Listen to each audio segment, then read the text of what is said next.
All right, so welcome back. And then I guess you can see some beautifully written questions on the board. They are all for you and then for me as well. What we are coming to do now is to solve these questions systematically and then using the right processes to get the answers that we require. So we begin with the first one.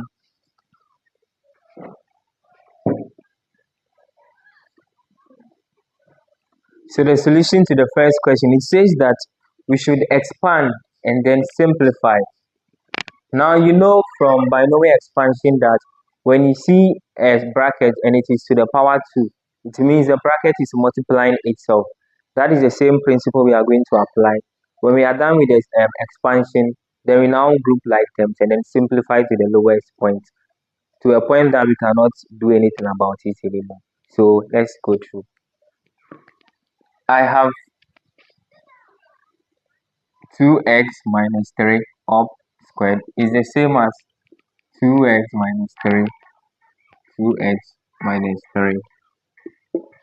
I'm going to use the 2 over the 2x in the first bracket to multiply the whole of the second bracket. Use the 3 to multiply the whole of the second bracket as well. So 2 times 2, 4. X times x, x squared. 2x times 2 times 3, that will be 6. Then you attach your x. Another 2 times another 3, another 6. Attach your x. 3 times 3, 9. But because there's negative, it becomes positive. So I have 4x squared minus 6 minus 6, 12 plus. So minus 6 minus 6, that's minus 12. So I have this as my expanded and then my simplified form is this. So this happens to be the solution to the first question. You see, this is not something difficult. It is just about your mentality and then your willingness to be able to give it a try. If you don't give it a try, you wouldn't know if you are right or you are wrong. So anytime you see a question, just try to, I mean, try your hands around the question. Maybe who knows, you could meet it somewhere, one day in your wasi or maybe somewhere else, which might be of help to you.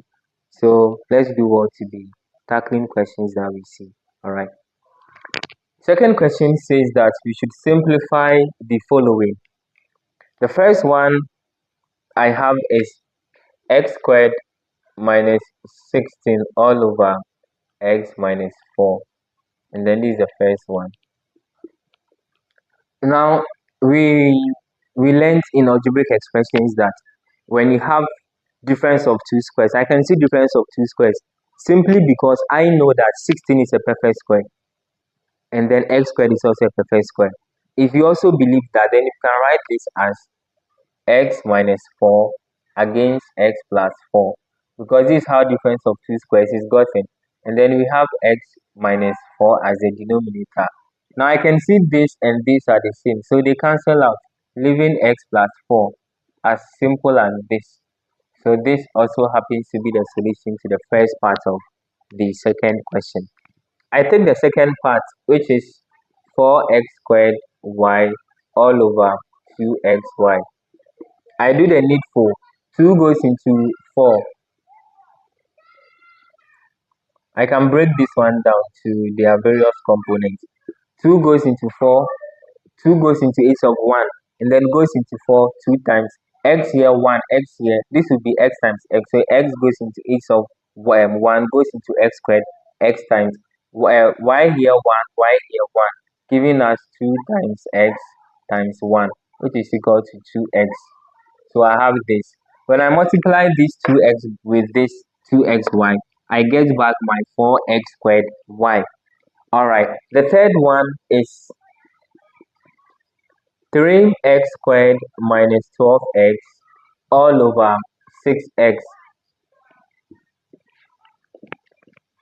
The same thing. I have to factor something out so that I can be able to do some division somewhere. Between 3x squared and then minus 12x, 3x is common. So 3x is common here. I would be left with x in the bracket and then I'll be left with 4 over here. All over Let me try and bring 3x out of this. If I bring 3x out of this, I'll be having 2 here. So this 3x takes off this 3x, giving us x minus 4 out of 2. This is the answer for the single fraction. If you want to put it in separate fractions, you are going to get x over 2 minus 2. Then when you bring it back to the single fraction, you get this. Okay. So we are done with question 1, question 2. Thank God. Now question 3. This is something very, very interesting. The length of a rectangle is 2x plus 3 centimeters and the width is x minus 1 centimeters. Find an expression for the area. So first of all, I have to draw my rectangle like this. This is my x minus 1 centimeters. This side and this side are the same, so x minus 1 cm. This is 2x plus 3 cm. This is 2x plus 3 cm. Alright.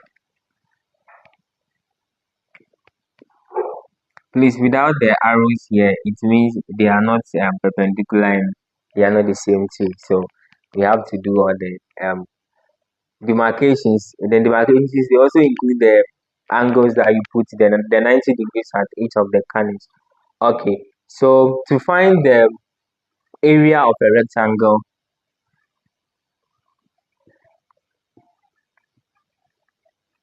we say multiply the length by the breadth or the width. In this case, it is width that has been given. So I'm going to have 2x plus 3 cm by x plus 1 cm. Forget cm. Then let's work with the 2x, x plus 1 plus 3, x plus 1. Cm times cm squared. So cm squared will be at the end of everything. Okay.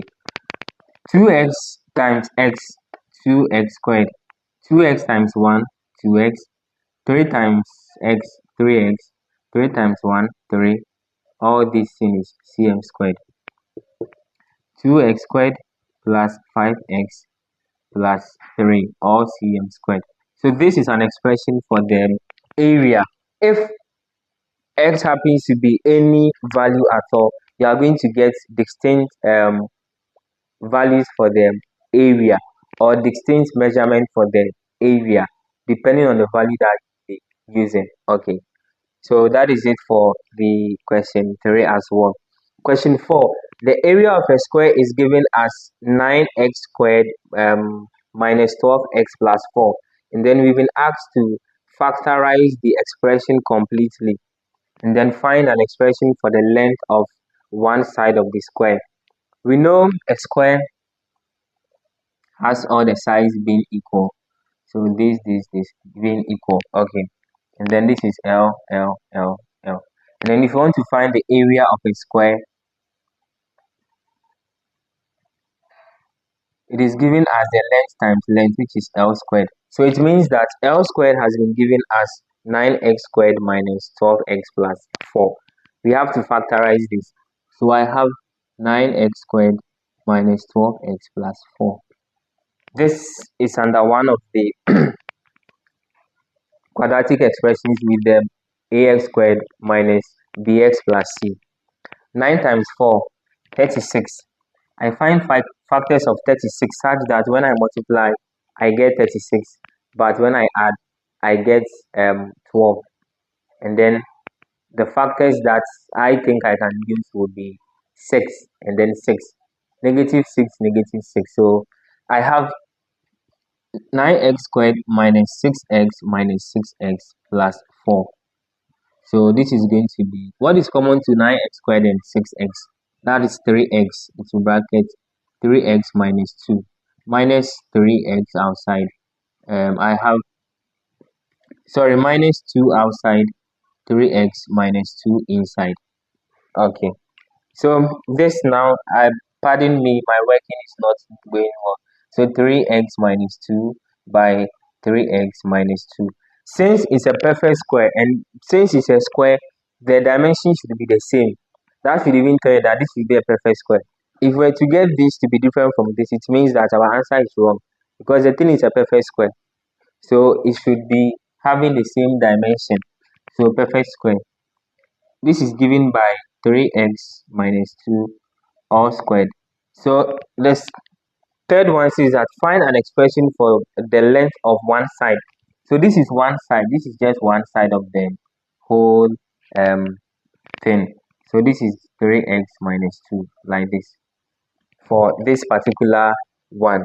Then last question, last but not the least, factorize completely x cubed minus 27. So I would clean this part of the board and then do the other ones here. X cubed minus 27. This is x power 3. So it means that this one too should be having something. It should be a number that can be used to the power 3 so that we can be able to factorize it. So I can have this as x power 3 minus 3 to the power 3 from indices will give me this, and this is the same as x minus 3 all power 3. Okay,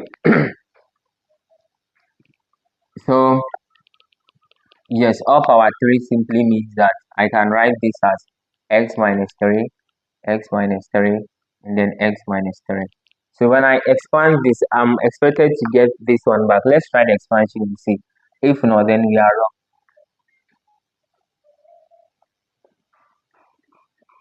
Okay, so x squared minus 3x. This would also be minus 3x.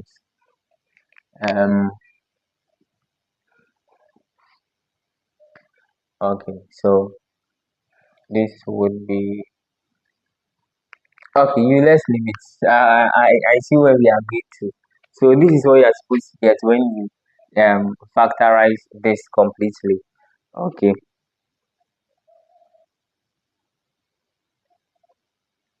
All right. So the last one, which says that we should simplify x squared minus 9 out of x squared minus x minus 6. So we know this is difference of two squares, no doubt. X minus 3 and then x plus 3 all over. So factors of 6 such that when I multiply I get 6, but when I add I get negative 1. That will be x squared minus 3x plus 2x minus 6.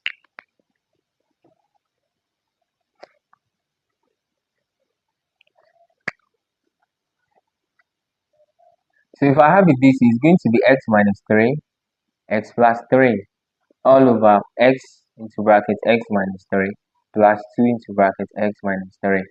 So I can now have x minus 3, x plus 3 all over x minus 3, x plus 2.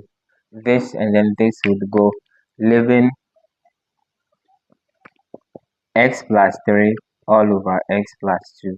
So this is what we have for these questions. These are just questions that could pop up in your WASI, in your BCE, in your mock examination, wherever you can think of, you can find some of these questions over there.